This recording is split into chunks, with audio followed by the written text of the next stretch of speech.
Hello friends, ஆடி பட்டத்தில் என்னென்ன காய்கறி விதைகள் போட்டோம் அப்படிங்கிறத நான் போன வீடியோவில் ஷேர் பண்ணியிருந்தேன். இப்போ அந்த விதைகள்லாம் முளைச்சிருக்கா அப்படிங்கிறத பார்க்கலாம். முக்கியமாக நான் சில பிரச்சனைகளையும் சந்தித்தேன். அதையும் இந்த வீடியோவில் ஷேர் பண்ணலான் இருக்கேன். நான் ஆடி அமாவாசை அன்னைக்கு தான் விதையெல்லாம் போட்டது. பட்டத்தில் பயிர் செய் அப்படின்னு சொல்லுவாங்க. அந்த மாதிரி பழமொழிக்கு ஏற்ப நானும் ஆடி பட்டத்தில் எல்லாமே பக்காவாக பண்ணிடணும் அப்படின்னு சொல்லிட்டு முன்னாடியே மண் கலவையெல்லாம் ரெடி பண்ணி வச்சுட்டு, முக்கியமாக காய்கறி விதைகள் அதுலேயும் பாரம்பரிய விதைகளை வாங்கி அதையும் ஸ்டோர் பண்ணி வச்சுருந்தேன். நம்ம விதை ஊன்றதுக்கு முன்னாடி மழை வரும்னு எதிர்பார்த்துட்டே இருந்தோம். ஆனால் சரியான பருவமழை பெய்யலை. ஆனால் ஆடி அமாவாசை அன்னைக்கு நம்ம விதை போட்டோம். போட்டு 2 நாள்லேயே ஒரு நல்ல மழை. இந்த மழை ரொம்ப சந்தோஷமாக இருந்துச்சு. ஏன்னா செடிகள்லாம் அப்படி ஒரு புத்துணர்ச்சியாக இருந்துச்சு. டெய்லி தவறாமல் தண்ணி ஊற்றிட்டு வர்றோம்.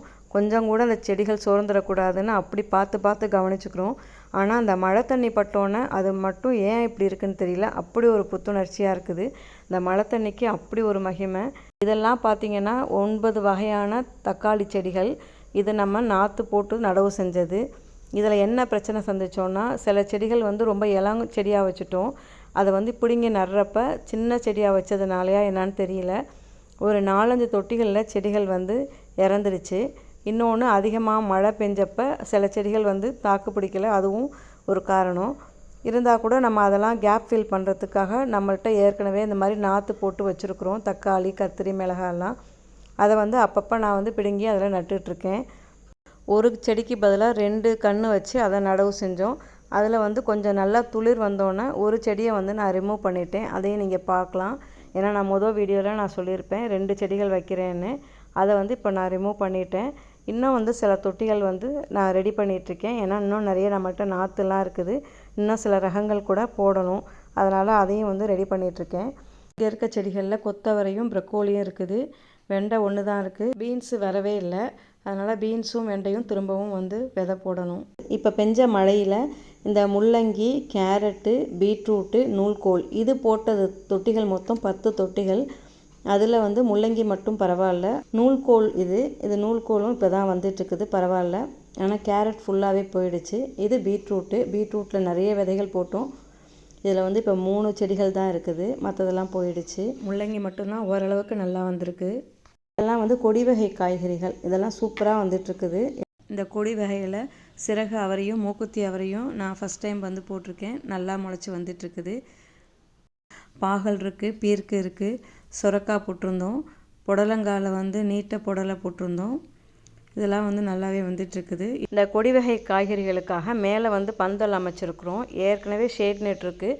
அதுக்கு கீழே கம்பி வலைகள் போட்டிருக்கோம். இப்போ கொடி வகை காய்கறிகள் நிறையா முளைச்சிருச்சு. சில தொட்டிகளில் நீங்கள் பார்க்கலாம் எம்டியாக இருக்குது. அதுக்கு முக்கியமான காரணம் இப்போ ரீசெண்டாக மாடிக்கு பெருச்சாளி வருது. இந்த பிரச்சனை தான் இப்போ ரீசெண்டாக நாங்கள் சந்திக்கிற பிரச்சனை. நிறைய தொட்டிகளை நல்லா மண்ணை நோண்டி வச்சிருது. புதுசாக வந்த செடிகள்லாம் நிறைய இறந்து போச்சு. அது ரொம்ப கவலையாக இருந்துச்சு. இப்போ அதுக்கு சில மெத்தட்ஸை ஃபாலோ பண்ணிகிட்ருக்கோம். போன மாதத்தில் ஒரு வீடியோ போட்டிருப்பேன். அதலக்காய், அப்புறம் மிளகாய், கோவக்காய் இதெல்லாம் ஆன்லைனில் ஆர்டர் பண்ணி வாங்கினோம். ட்ராகன் ஃப்ரூட்லாம். இதில் அதலக்காய் இப்போ வச்சு சூப்பராக செடி வந்திருக்கு. இப்போ பிஞ்சு கூட வந்திருக்குது. இந்த அதலக்காய் கிழங்கு தான். ஒரு 5 வாங்கினதில் 3 நல்லா இருக்குது. 1 சரியாக வரல. 1 பெருச்சாளி பறித்து போட்டுருச்சு. பாருங்கள் பிஞ்சு எப்படி விட்டுருக்குன்னு. இதை வச்சு ஒரு 1 மந்த்லேயே நல்லா ஒரு க்ரோத் இருக்குது. அதே மாதிரி கோவக்கொடி, இதுவும் கோவ குச்சியாக 5 வாங்கினோம். 4 குச்சி ரொம்ப நல்லா வந்திருக்குது. இது பேர் சிறகு அவரை. இது இப்போ நம்ம புதுசாக வச்சது. இது பச்சை பட்டை அவரை. இந்த மிளகாய் செடி நாங்கள் வைக்கலை, அதுவாக வந்தது. லாஸ்ட் இயரே அதுவாக வந்த செடி அப்படியே விட்டுட்டோம். ஏன்னா இது காந்தாரி மிளகாய் மாதிரி மேல் நோக்கி அந்த மிளகாய் இருக்குது. அதனால் அப்படியே வச்சாச்சு. அப்பப்போ மிளகாய் மட்டும் பறிச்சுக்கிறோம். சூப்பராக இருக்குது. பக்கத்தில் துளசி இருக்குது. துளசி ஒரு பூச்சி கட்டுப்பாட்டுக்கு முக்கியமான ஒன்று. பொதுவாக எங்கள் வீட்டில் இருக்க காய்கறி கழிவுகளை நாங்கள் கம்போஸ்ட் ஆக்குறோம். அந்த மாதிரி 2 பின் வச்சுருக்கோம். இதில் காய்கறி கழிவுகளை, பச்சையாக இருக்கிற காய்கறி கழிவுகளை போட்டுருவோம். இது மேலே காஞ்ச இலை சருகுகள் போட்டுருவோம். திரும்பவும் பச்சையாக இருக்க காய்கறி கழிவுகள், இப்படி மாறி மாறி இதை செஞ்சிட்ருக்கிறதுனால கம்போஸ்ட் கிடைக்கிது. இது புதினா நம்ம வீட்டிலையே இருக்குது. இந்த புதினாவும் நான் ஏற்கனவே வீடியோ போட்டிருக்கிறேன். இது அப்பப்போ ஃப்ரெஷ்ஷாக பறித்து ஜூஸ் போடுறது, அப்புறம் சமையலுக்கு பயன்படுத்துகிறோம். ஜூஸ் போடுறப்ப இந்த புதினாவை கொஞ்சம் எடுத்து அரைச்சி அதோட லெமன் சேர்த்து வடிகட்டி நாட்டு சர்க்கரை சேர்த்து குடித்தா ரொம்ப ரெஃப்ரெஷிங்காக இருக்கும். ட்ரை பண்ணி பாருங்கள். கீரைகள்லாம் வந்து 2 தடவை வந்து நாங்கள் போட்டிருக்கோம். ஃபஸ்ட்டு தடவை போடுறப்ப மழையில் அடிபட்டுருச்சு. இதில் அரைக்கீரை, முளைக்கீரை, சிறுகீரை இது 2வது தடவை போட்டது. இப்போ கொஞ்சம் செடி வந்துருச்சு. நாங்கள் வந்து விதை போட்டு ஒரு 2 நாளே மழை பெஞ்சதில் முளைப்பு வர நேரத்தில் மழை பெஞ்சதுனால ரொம்ப வீணாயிடுச்சு. திரும்பவும் 2வது தடவை தான் கீரை போட்டிருக்கோம். இது இல்லாமல் நீங்கள் எங்களோட மாடித்தோட்டம் பார்க்குறவங்களுக்கு தெரியும், அடேனியம் இருக்குது, மல்லிகைப்பூ நிறையா பூக்குது. கீரைகளும் நம்ம மாடித்தோட்டத்தில் நிறையா இருக்குது. அது மட்டும் இல்லாமல் ரோஸ் வந்து நிறையா இருக்குது. ரோஸ் எல்லாம் ப்ரூன் பண்ணியிருக்கோம். அதனால் பூக்கள் ரொம்ப குறைவாக இருக்குது. நல்லா வெட்டி விட்டால் நல்லா திரும்பவும் தழுக்கும் அப்படிங்கிறதுக்காக.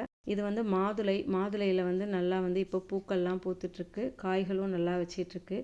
இது மஞ்சள்.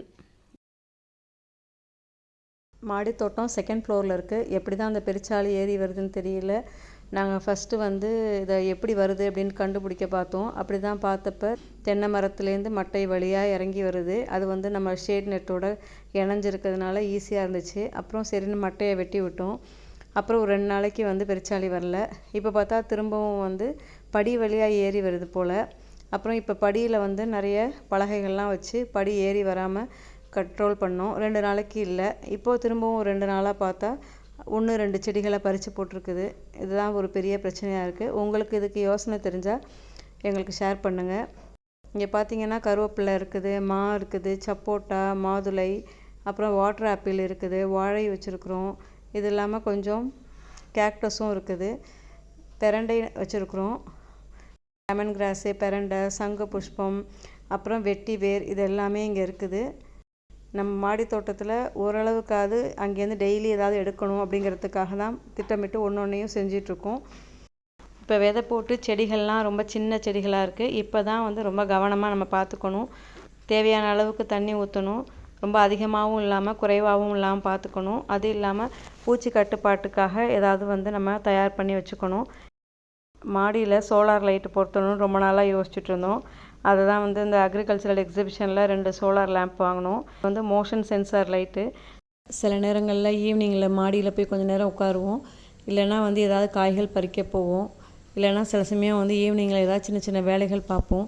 அந்த மாதிரி நேரங்களில் வெளிச்சம் வேணுங்கிறதுக்காக 2 டியூப் லைட் போட்டிருக்கோம். ஆனால் அது வந்து இருக்கிற இடம் கொஞ்சம் தள்ளி இருக்குது. அதனால் இந்த சோலார் லேம்ப் இருக்கிறது நம்ம உள்ளே நுழைஞ்சோடனே வெளிச்சத்தை கொடுக்குங்கிறதுக்காக தான் ஃபிக்ஸ் பண்ணிகிட்ருக்கோம். மழை பெஞ்சோன்னே அந்த ரெயின் லில்லி ரொம்ப அழகாக பூத்துருக்கு. அதே மாதிரி செரி ஃப்ரூட்டும் கொஞ்சம் பறித்தோம். அதுவும் வந்து நிறையா காய்ச்சிட்ருக்குது. இந்த வீடியோவில் இந்த ஆடிப்பட்டத்தில் எங்கள் தொட்டிகள்லாம் என்ன ஸ்டேட்டஸில் இருக்குது அப்படிங்கிறத ஷேர் பண்ணியிருக்கேன். அடுத்த வீடியோவில் பார்க்கலாம். பை.